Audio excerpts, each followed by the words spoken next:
all these latest revelations about the plot to overthrow the election, this stuff about taking the voting machines, taking the election machinery, it keeps coming up. And again, this is one of those things like the fake slates of electors that they forged. It's one of those things that seems random, right? It seems like a bizarro world, sort of inexplicable sidebar to the overall plot. But apparently they were really fixated on it, and they worked really hard on it from like 5 different angles in ways that are only now starting to become clear. Last week, it was Politico.com that was first to obtain this executive order apparently prepared for Trump that would have authorized the military to go around the country seizing voting machines. CNN then reported that it wasn't just the military that was the target of this draft executive order. There was another one, a similar one, that laid out essentially the same scheme but would have authorized the Homeland Security Department to seize the voting machines instead of the military. Then the New York Times newly reported this week that Trump personally directed his lawyer, Rudy Giuliani, to call the Homeland Security Department to try to get the scheme enacted, to ask that Homeland Security orchestrate the seizing of voting machines and election machines in multiple states. So we know this wasn't some out of left field, freelance, harebrained idea presented to Trump that he never considered or that he rejected. We know from New York Times reporting that Trump actually told somebody to call Homeland Security and get this done. The Times also reports that Trump made the ask personally to a different federal department. In an Oval Office meeting, per the New York Times this week, Trump asked Attorney General William Barr to have the U.S. Justice Department go out, fan out all over the country and go seize voting machines, go seize elections equipment. But even that wasn't the extent of it. There was more. And it was reported widely and publicly at the time that President Trump was inviting a whole delegation of Republican lawmakers from Michigan to come to the Oval Office and meet with him personally in the White House. Now, this was happening while he was publicly inveighing against the Michigan election results and insisting he must have won that state and it all must have been stolen from him. Again, this was November 20th. It's totally clear what was going on, right? This is right after the election. It's 2.5 weeks after the election. Trump was not only disputing Biden's victory in Michigan at the time, he was publicly trying to pressure local election officials in Michigan counties that went for Biden, that they shouldn't certify the election results in those counties. It was widely speculated at the time that he had invited those Republican lawmakers from Michigan to rope them in on this scheme he was pushing to overthrow the government, to pressure them to go back home to Michigan and somehow use their authority as state lawmakers to undo the Biden victory in the state of Michigan. Those lawmakers spent nearly 2 hours with Trump inside the White House that day. The Detroit News reported at the time that they were all in quote, that they were all quote, laughing and in good spirits when they left after their meeting with the president. Democratic activists actually projected photos of the Michigan Republican leaders who had met with Trump that day, while the president is actively and publicly trying to overthrow the election results in Michigan. They projected their photos on the outside of the Trump Hotel. Well, after their White House meeting, those 2 Republican leaders who had their faces projected on the outside of the hotel, they put out a statement saying they had no information that would change the outcome of the election. Okay. They never really said what happened in that meeting. Same goes for a near identical meeting that Trump held with Republican lawmakers from Pennsylvania around the same time, 5 days later. He brought a group of Pennsylvania Republicans to D.C. in late November as well. Now, you might remember earlier this week, the New York Times reported, when they were reporting on the seize the voting machines plans, they reported that not only had Trump entertained and advanced these plans to have Homeland Security or the U.S. Justice Department go out and seize the voting machines, the Times also reported that he had personally tried to persuade state lawmakers from Michigan and Pennsylvania that they should use local law enforcement agencies to take control of voting machines in their states. Well, we spoke with the New York Times reporters who broke that story this week, and they gave us this, I think, important clarification. They told us that their sources confirmed to them that, in fact, that's what those Oval Office meetings were about, that Trump did discuss this idea of seizing the voting machines in Michigan and seizing the voting machines in Pennsylvania during those 2 separate Oval Office meetings with Michigan and Pennsylvania lawmakers in November 2020. This was a federally driven plot, right? Efforts enacted and directed personally by the president himself that those voting machines in swing states had to be seized. It does not appear that those efforts, including President Trump personally, doesn't appear that those efforts succeeded. But here's the thing about a criminal conspiracy. For a conspiracy to work, it does not necessarily have to be the people who you directly told to do it.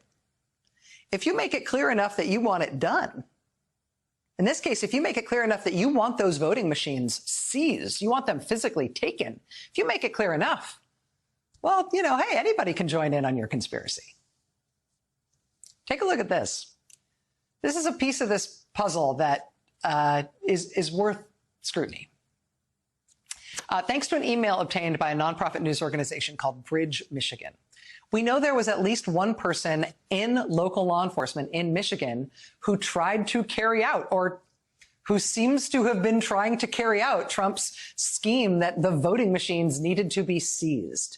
The lawyer for the sheriff of Barry County, Michigan, wrote to Sidney Powell, quote, "My client, the Barry County sheriff, called me and I instructed him to put the machines and the ballots in the evidence room. He's done that. We're trying to get the same thing to happen next county over in Kalamazoo. I don't know if we can get the sheriff in Kalamazoo to seize voting machines and ballots in that county, but if we could, a comparison of the machines could yield some potential forensics." Attaching the unofficial results tabulation for Barry County. Again, my client has apparently taken all the machines and ballots into evidence. The local sheriff has taken all the ballots and all the machines into evidence? He has? Somebody actually tried it? The attorney for that sheriff put it in writing, put it in an email to Sidney Powell that they had done that in Barry County, Michigan. We tried contacting the attorney who sent that email. He won't talk to us. Maybe he'll change his mind, call us back. We did actually, though, manage to talk to the Barry County Sheriff himself. Sheriff Dar Leaf is his name.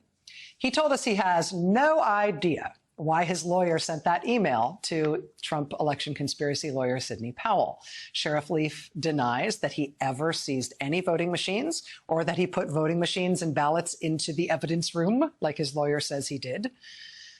But Sheriff Leaf did confirm that he reached out to other Michigan sheriffs in what appears to be a related scheme, or at least around related ideas. This is what he told us. He said, quote, "I made a phone call to see if there were voting incidents in their counties that could justify seizing the voting machines." He says he didn't find any. But he was making phone calls to other sheriffs trying to find a good enough reason to do it. This story is just insane. It's playing out in part this week in court.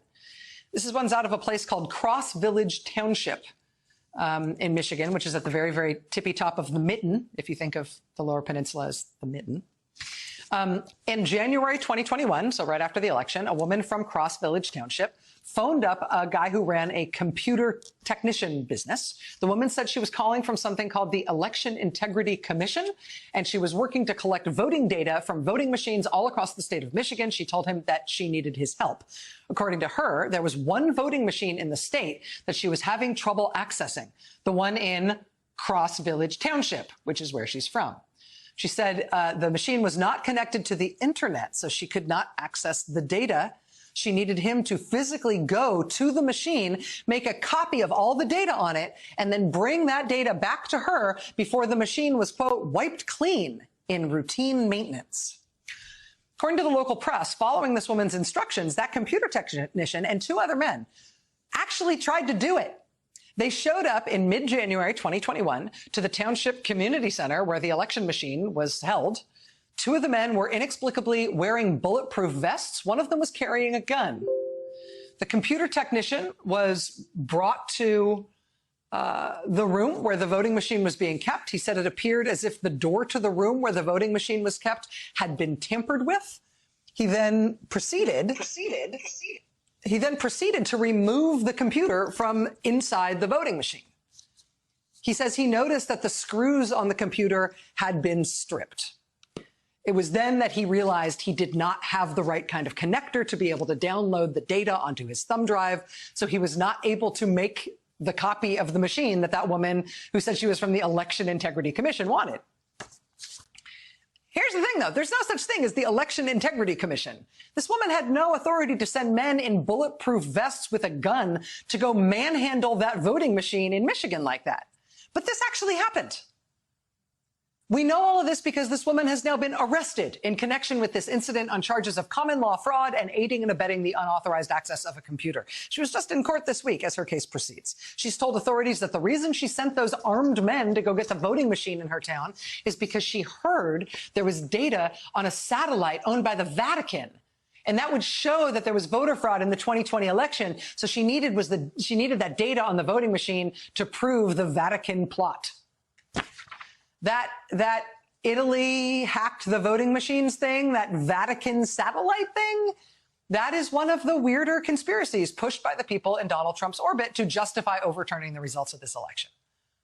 You see what I mean? You don't have to explicitly instruct your minions to carry out the conspiracy.